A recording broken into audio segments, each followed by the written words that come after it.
এর জীবনটা একসময় সুখে ভরা ছিল। বাবা মায়ের একমাত্র সন্তান।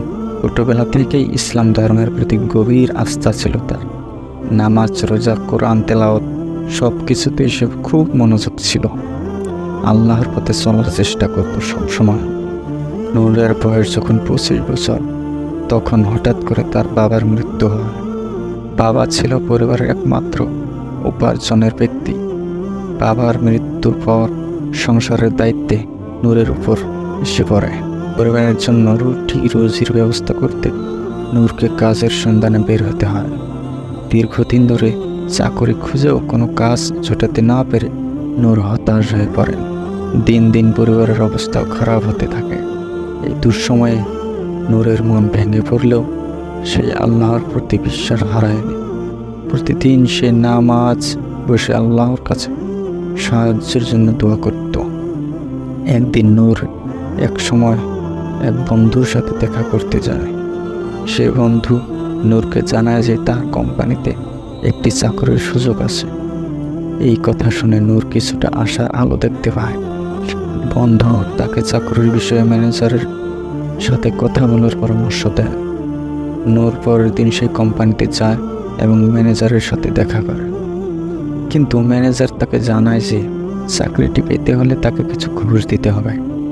নূর প্রথমে দ্বিধায় পড়ে, কারণ সে কখনো হারাম পথে চলতে চায়নি। কিন্তু পরিবারের কথা ভেবে সে শেষমেশে রাজি হয়ে যায়। ঘুষের টাকা জোগাড় করার জন্য নূর অনেক চেষ্টা করে।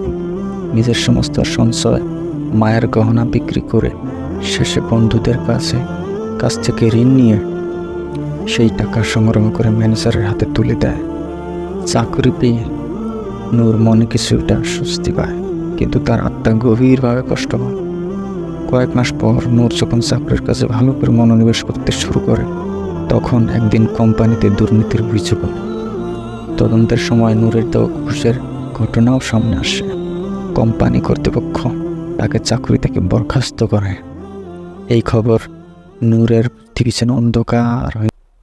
সে বুঝতে পারে যে আল্লাহ তাকে শাস্তি দিয়েছে তার পাপের জন্য। তার মনে আর শান্তি খুঁজে পায় না।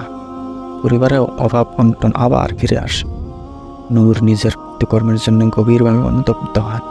সে আবার আল্লাহর পথে ফিরে আসে, নামাজ রোজা শুরু করে, আল্লাহর কাছে ক্ষমা চায়, কিন্তু তার মন থেকে দুঃখ চায় না। সে তার ধর্মের আদর্শ থেকে বিচ্যুত হয়েছিল। শেষমেশ নূর আল্লাহর দরবারে নিজেকে সমর্পণ করে, কিন্তু তার জীবনের সেই দুঃখের স্মৃতি কখনো ভুলতে পারে না। এই গল্প আমাদের শেখায় যে হারাম পথে কখনো শান্তি পাওয়া যায় না।